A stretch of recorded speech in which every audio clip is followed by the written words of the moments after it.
Hi, Julie Usher, Recipes for a Sweet Life. I've got another Easter egg video for you. It's my last. This one's a fully edible Easter egg. The last two videos I did were cast sugar, so they were largely decorative except for the candies and things that I filled them with inside. In this case, you can eat the whole shebang quite easily. This is a cookie egg, a three-dimensional cookie egg. And I am styling this yet another way.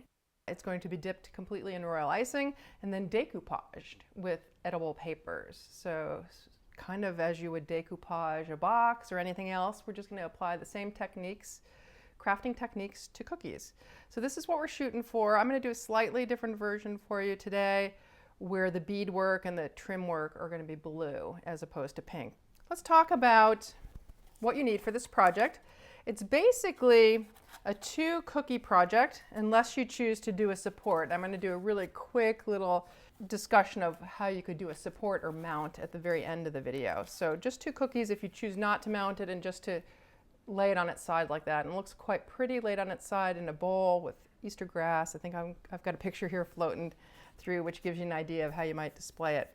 So 2 cookies. We'll also need a little stamped fondant insert to create the little vignette or message inside, which I've talked about in previous videos, and I'll briefly recap here.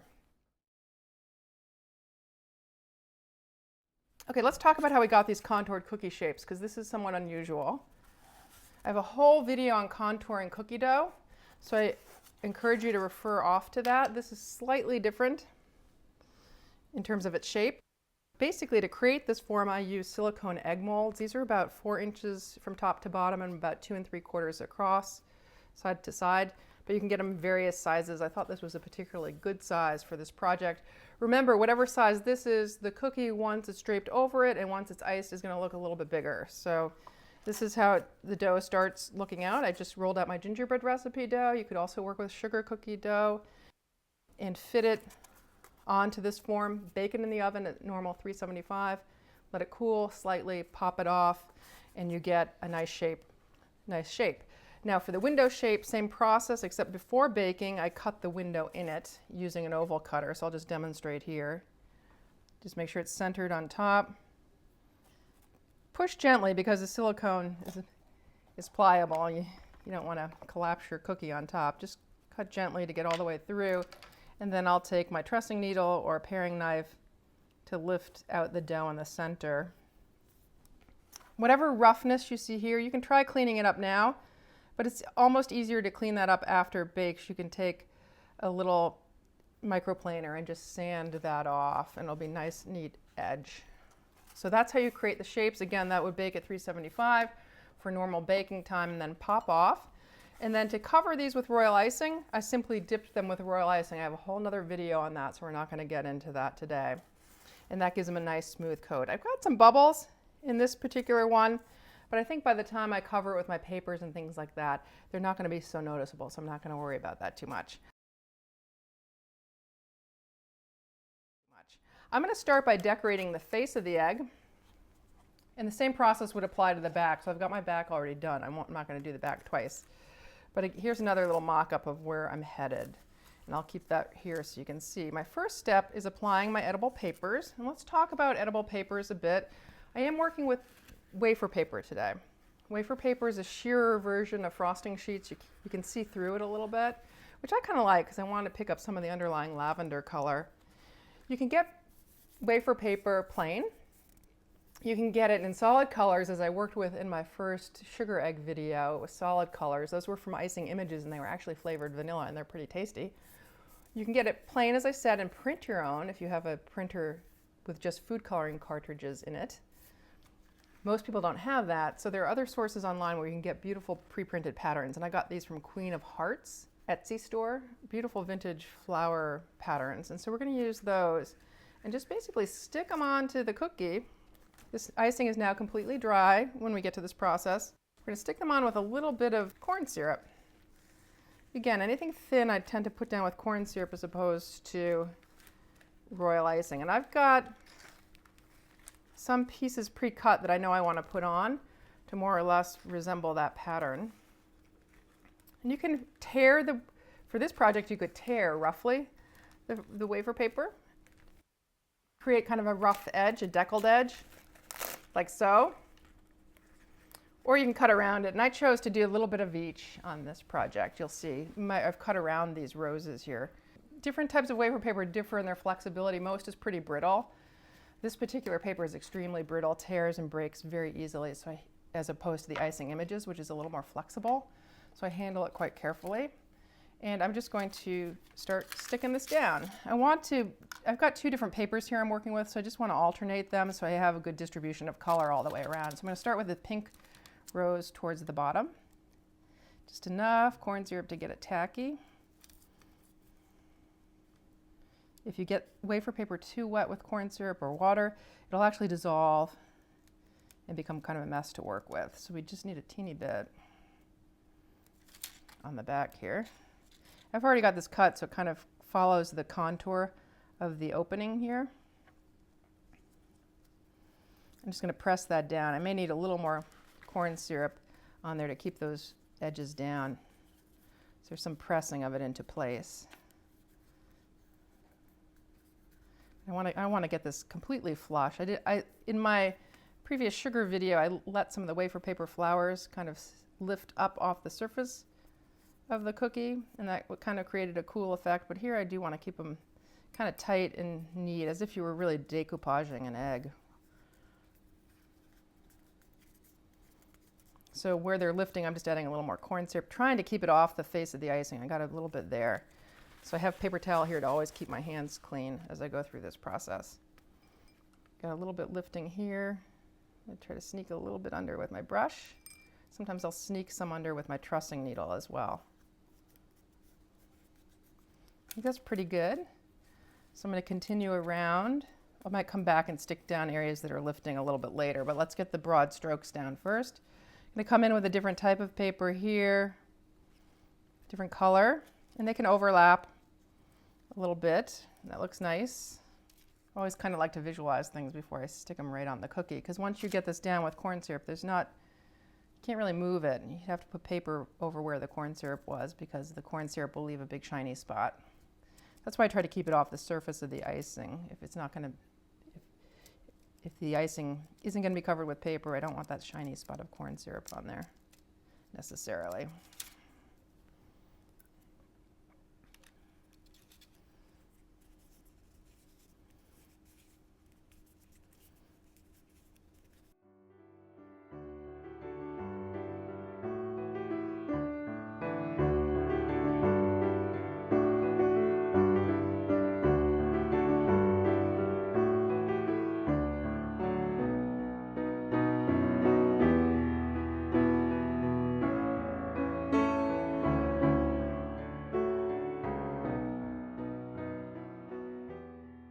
I've got my papers mostly laid. One thing about wafer paper is that it sometimes takes a little while for the edges to stay down, and they like to lift when they're wet. So I come back in periodically and press them down throughout the drying process.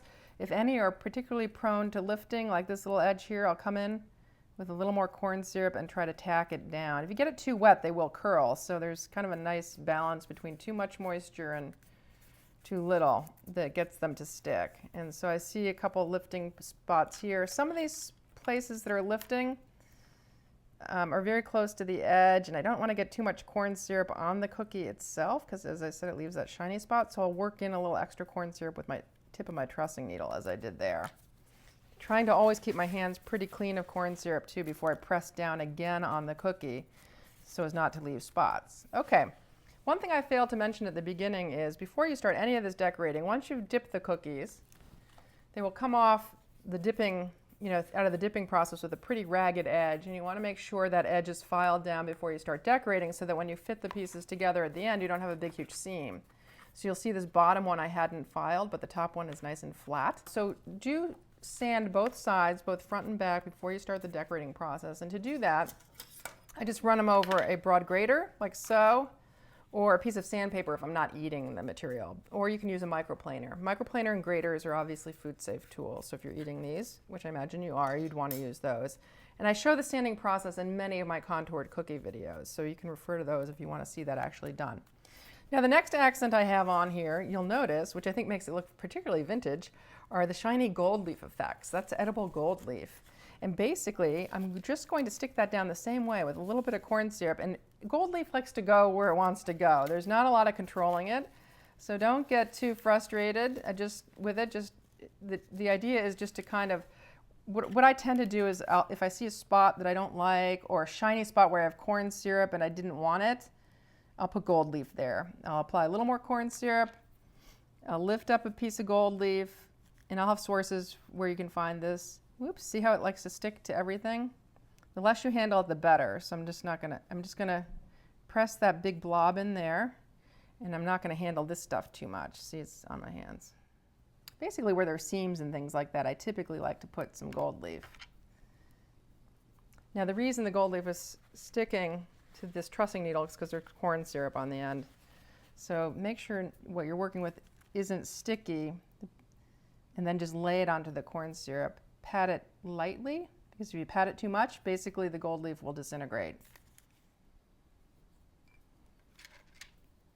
Make sure that trussing needle that it's a big piece of gold leaf, but it's probably only going to stick where I have the corn syrup. Into my finger.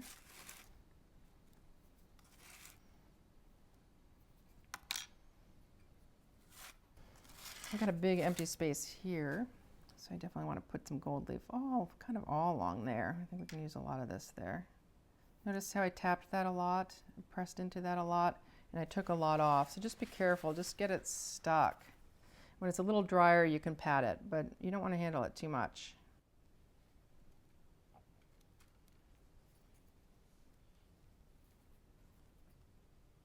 I'm going for a really vintage look, so almost the more random it is, the better. I'm not worried too much about exact placement. What I'm worried more about is distribution of the color and the accents, so that there's an even distribution of kind of highlights everywhere, and a nice, roughly even distribution of the different colors of wafer paper.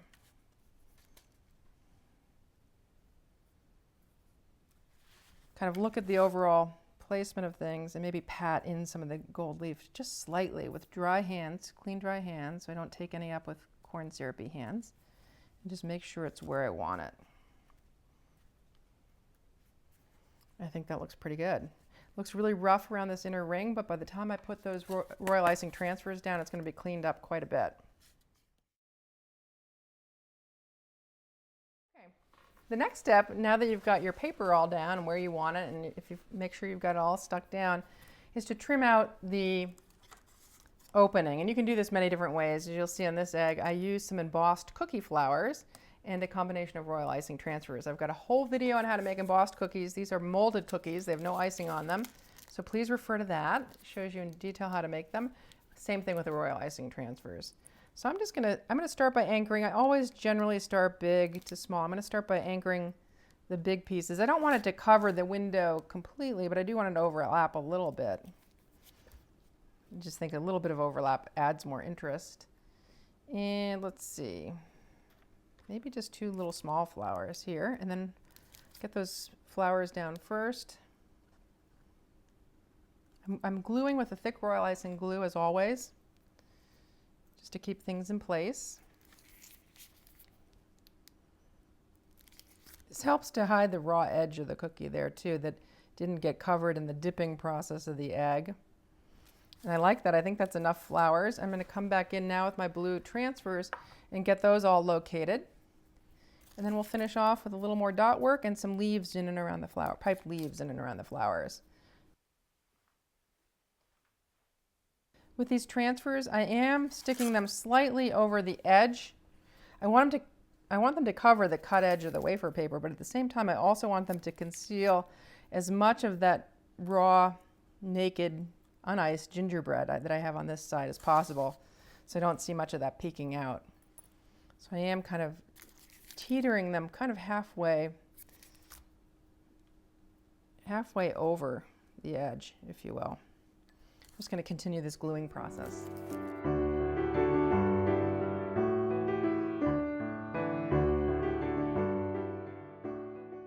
Okay, I've got all my transfers on. As you can see, just putting those transfers down really neatens up that inner edge. It was looking pretty rough before. It looks really nice right now. So I'm going to just add my moss green leaves in and around those flowers, and for that I'm using a very thick royal icing, close to my glue consistency, and a notched leaf tip. This is a number 352. Again, I'm beginning with my bigger, broader piping details, and I'll progress to the smallest, so the last thing to go down will be the little purple dots in between the blue beads. So I think I need a little leaf here.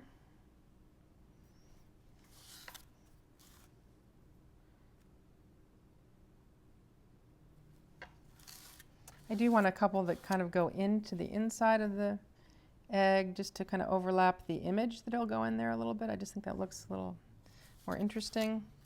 This icing that I'm using for leaf work right now, in all honesty, could be a little bit thicker. See how that one's just falling off? And they're not holding their shape as nicely as they sometimes do. So I'll fix that one that's flopping in a second. I just want to get a couple more up here. This glue just makes them, this icing, these leaves help to keep the flowers somewhat in place, but also just adds a touch of color and an accent, which I think would be reasonable to expect in and around some flowers. And I think that's all I want for leaves. We'll see if that green leaf stays. If not, I can replace it. Now I'm coming in with, and just as a point of comparison, I think these leaves are losing a little more texture. These that I had piped previously on here just held their shape a little bit better. And so that's all in the thickness of the icing. The thicker the icing it is, the better it'll hold its shape. Okay, and then the last thing I want to do is just to separate these dots with one more, these blue beads with one more accent, and that's just going to be some little purple beads that go all the way around. And for this I'm working with icing of beadwork consistency. Forms a nice rounded dot all on its own. And I chose a dark purple here purposely because it helps to tie in the colors and the flowers that I'm using. I feel like I need this open just a touch more. I'm pushing a little bit too much to get it out. I just want it to kind of fall out on its own. Steadying my hand with my other hand. That's what I'm doing here. A little shaky today.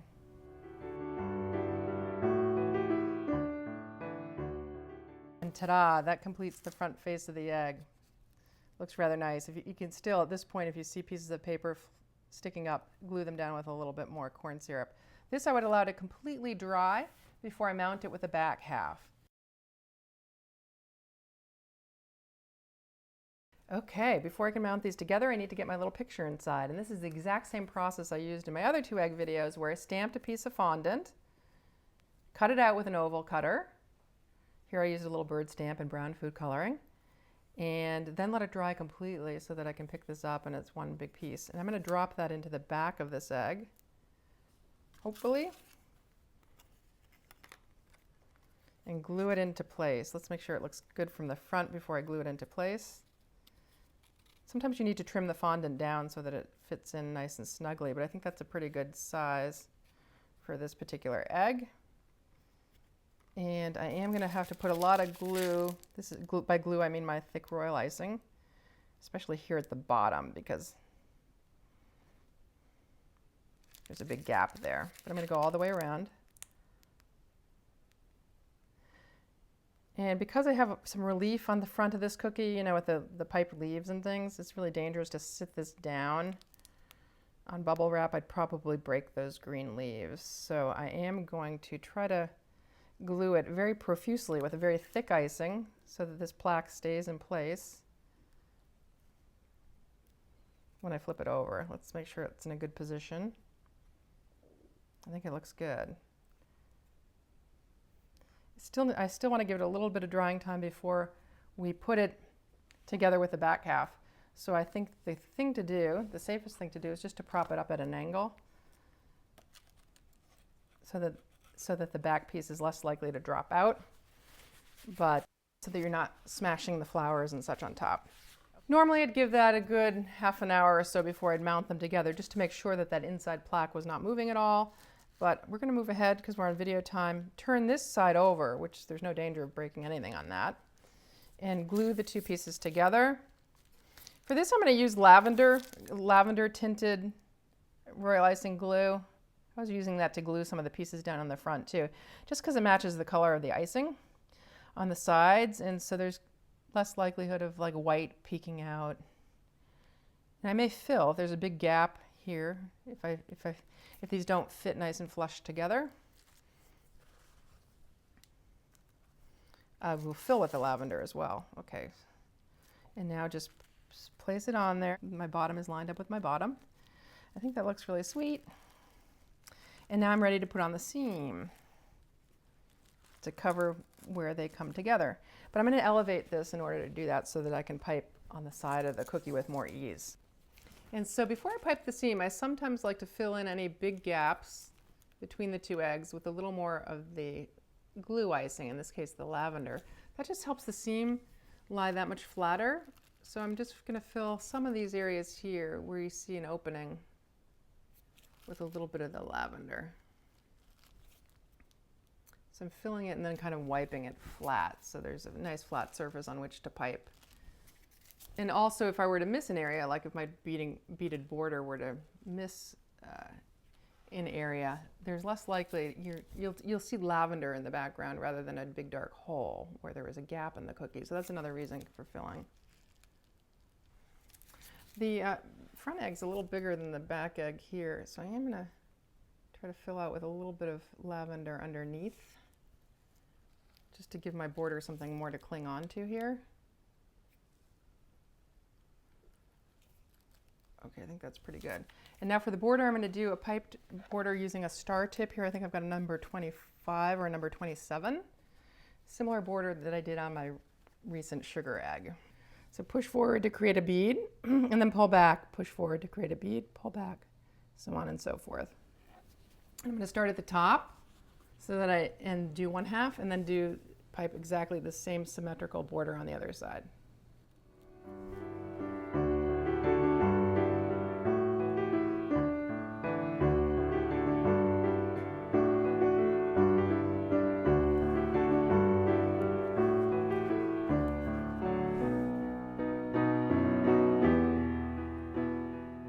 Hi, so I've got the seam all the way down, and this is the final look, unmounted. Now if you're going to mount that, you'd have to wait completely for the seam to dry, which might be several hours or overnight. So here's just a different idea for a mount, a cookie mount, comprised of a little 2 3/4 inch daisy, 2 little contoured cookie pieces that I glued together like so, once they were iced, to create a structure like that. Actually the daisy's iced, and this is fondant that's wrapped around the contoured pieces. And then for further detailing, I'm going to try to mount my egg that's up on the counter later.